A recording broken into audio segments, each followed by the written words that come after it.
Right, it is time for a relationship conversation. Now we are joined by Mr. Jethro Iwobe, a seasoned HR executive, leadership coach, and marriage counselor with over 17 years experience, passionate about empowering individuals and couples through faith-driven leadership, relationship coaching, and organizational excellence. Now, he has been here for 3 weeks now? Yeah, 2-3 weeks. And we're super excited to have you here in the studio again. Thank you very much. Thank you so much for having me. Awesome. Now, we have an interesting topic that we want to talk about. Do you want to tell us that interesting topic this morning? Okay, power, purpose in marriage. Okay. What makes a winning couple?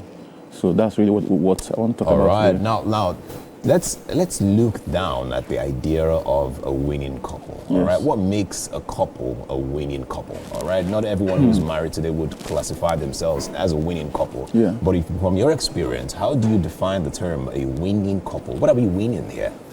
Okay. So winning, you can take winning from different perspectives, all right? Okay. Winning is also relative. Yes, right? So winning for Mr. A or couple A may not be winning for couple B. So the first thing first is, do you have a shared vision, all right? When you're going to get into the marriage relationship, did you have goals? Did you have dreams? And how far are you faring in terms of achieving those goals, achieving those dreams? Then I can say that couple is winning. So you must have goals, you must have vision, you must have things that you both want to achieve.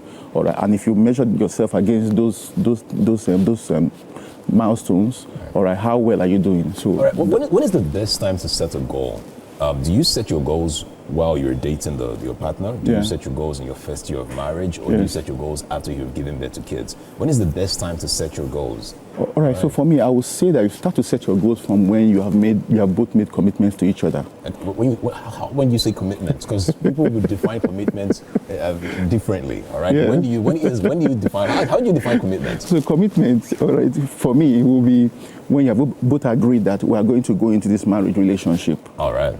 So you you're both agreed, in the dating stage. So beyond the dating stage, to be honest. Okay. Beyond that, you have both agreed that yes, we are going to get married. All right. All right. And you are actively making plans towards that. Okay. Then I would say there's a certain level of commitment, and that is really the best time, or the best time to start to set those goals. Okay. All right. So I have a mentor who shared with me that when he was going to get married, that he asked, he's told his wife to be then that let's set our financial goal. What are the top 10 things, all right, that we want to achieve, all right, and they came up with a bucket list. Want to travel every year, want to buy how many cars, want to build this house, and they steered the conversation towards what are the top 3 things for us that we must achieve. So forget about the car, forget about the house, forget about trips abroad. What are the top three things? And he said that the wife told him that what I want is, when the time comes for our children to go to Ivy League schools abroad, I don't want to hear that there's no money.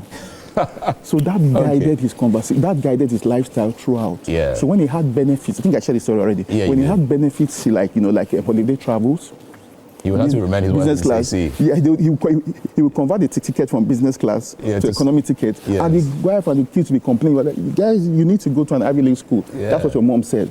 So I'm putting my money together, and he achieved it. All right. Yes. That is interesting. Now, I mean, there are a couple of other things that would also make a great relationship work, like teamwork and all the rest. Let's talk about that. Teamwork is so fundamental. It's so important. All right. If I look at what the Bible says, when the sons of men were building a tower, against God's purpose, and God came down and said, now the people are one. Okay. And this thing they have begun to do, nothing shall be impossible for them. Now, when a couple are actively working together as a team, there's nothing they cannot achieve. All right. There is this issue on social media where people begin to define roles based on gender. All right. I don't know if you've ever heard where they'll say the role of a woman is meant to be in the kitchen. When the woman stops cooking, there is a problem. The role of the man is to provide. When the man stops providing money for the family, there is a problem. And it is always an issue when people begin to mix or interchange this role. The reason I'm saying this, I've heard a story about a guy who went to visit his friend, and he noticed that his friend, this guy who used to be strong, who would always go to the gym, he saw his friend in the kitchen, and the guy was frying plantains, and he was complaining like, this one is controlling you, this one is using you, what are you doing in the kitchen? But I want to hear your take on that. When you talk about teamwork, are we saying it is okay to define these roles regardless of the gender? Okay, all right. Now here's the thing. Okay, society puts a lot of pressure on the gender. Okay. All right. So for the male, for example, society expects you to be the sole provider, and that's the foundation of many problems that men face: identity crisis, emotional instability, irrationality, because of the undue pressure that you are the sole provider. All right. Now, a man is not expected. Society expects you to be in the kitchen, to support. I wouldn't even say help your wife, to be honest, because it's your house. All right. So a man is not expected to, do that traditional old mindset. To be honest, if you want to form enjoy the real partnership of marriage, those lines will have to be crossed. I go to the kitchen sometimes. I make meals sometimes. Okay. All right. My wife actively provides, co-provides in the home. So imagine me sitting down and saying, but the funny thing with some men, they want to enjoy the contributions of their wives, but they don't want to play their own part to support her where she needs support. So from my own take is those lines. I mean, in the context of marriage, those lines can be crossed. Because it's a we mindset, not me, not I. All right, now let's talk about respect in the home. All right, now there are cases where we hear stories of the wife doesn't respect the man because he doesn't have money or he's not doing his role, and then basically she begins to say things like, the reason why we are surviving this house is because of me and the things that I'm bringing in. Are there some truths to that statement? Is it okay for a woman to also stand to that point to say, I am the one providing, let me have the final say most times when it comes to financial issues at the house? Okay, so I think that the role of a man, all right, the role of a man being a leader in the home is not dependent on his account balance. Oh, okay. All right, that is the role that he has been given. There's something that the man brings, all right, that is not necessarily all about money. A man's job is to bring vision for the family. Where are we headed? All right. So I understand that some men, all right, especially nowadays, some men are lazy bones. I'm sorry. All right. No, don't be sorry. That's okay. Some men are lazy bones, okay? And when they see that the woman has begun to support actively, what I see that many men now draw back and take the back seats. All right? And that is why you are now beginning to see some women are now revolting. That I'm doing everything. I'm doing this. And the man just sits down in the house. All right, so I have an example. Okay. Now, because I also counsel couples. Two couples. All right. I mean, just trying to build their lives together. Yeah. And the man feels that he's called to be a teacher.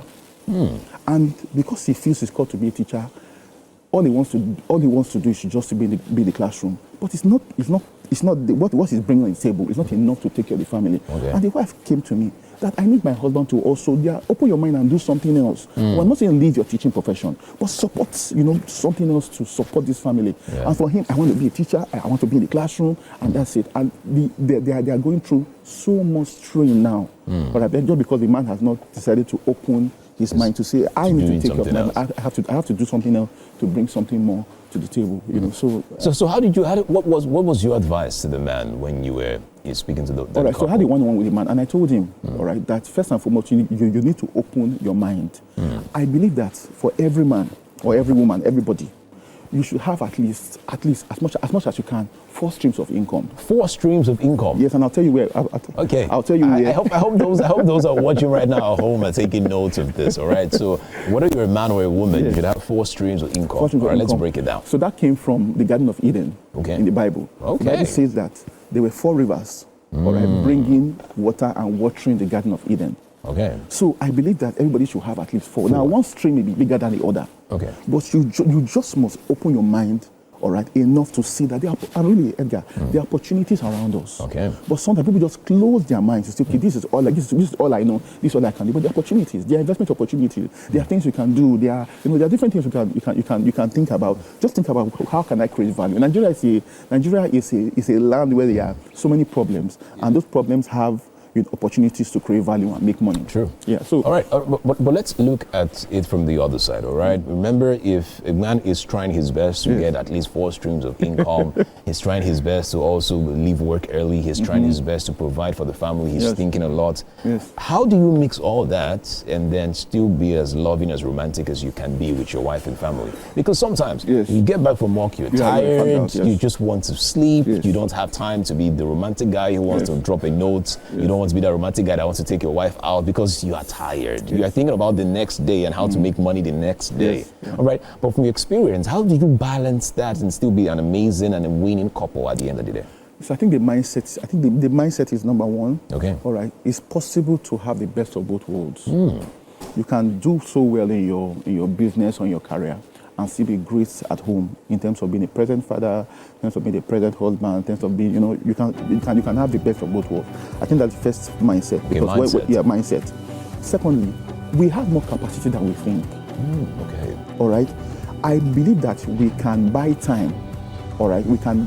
I mean, sometimes we don't have time. I don't have time. But check how much time people spend on social media. On just that scroll, just scroll down. Before you know, you're spending 2 hours. True. And that 2 hours you can use it to learn something. Maybe learn an online course, or read something to empower yourself that you can use to create value. Sure. You find out that you can actually create value if you put yourself to it. So being intentional. So it's just about being intentional, being determined, and having goals. If you have goals that you are pursuing, trust me. Together, you will run to pursue them. And guess what? And if they are shared goals that you have with your spouse, together, like I said, 1 + 1 in mathematics is 2. But in the world of marriage, it's 1 + 1 is infinity. Oh, lovely. All right, thank you very much. That is all that we can take at this time. Thank you again. I hope that those of you at home are taking notes and you're learning one thing or the other. If there's anything I think you should pick from here is you need to have goals. You need to speak with your partners and have shared goals, all right? That is all that we can take. Thank you. Thank you so much for coming again on the show. Do not go anywhere. The show continues. This is Wake Up Nigeria. We'll be right back after this short break. Let's go.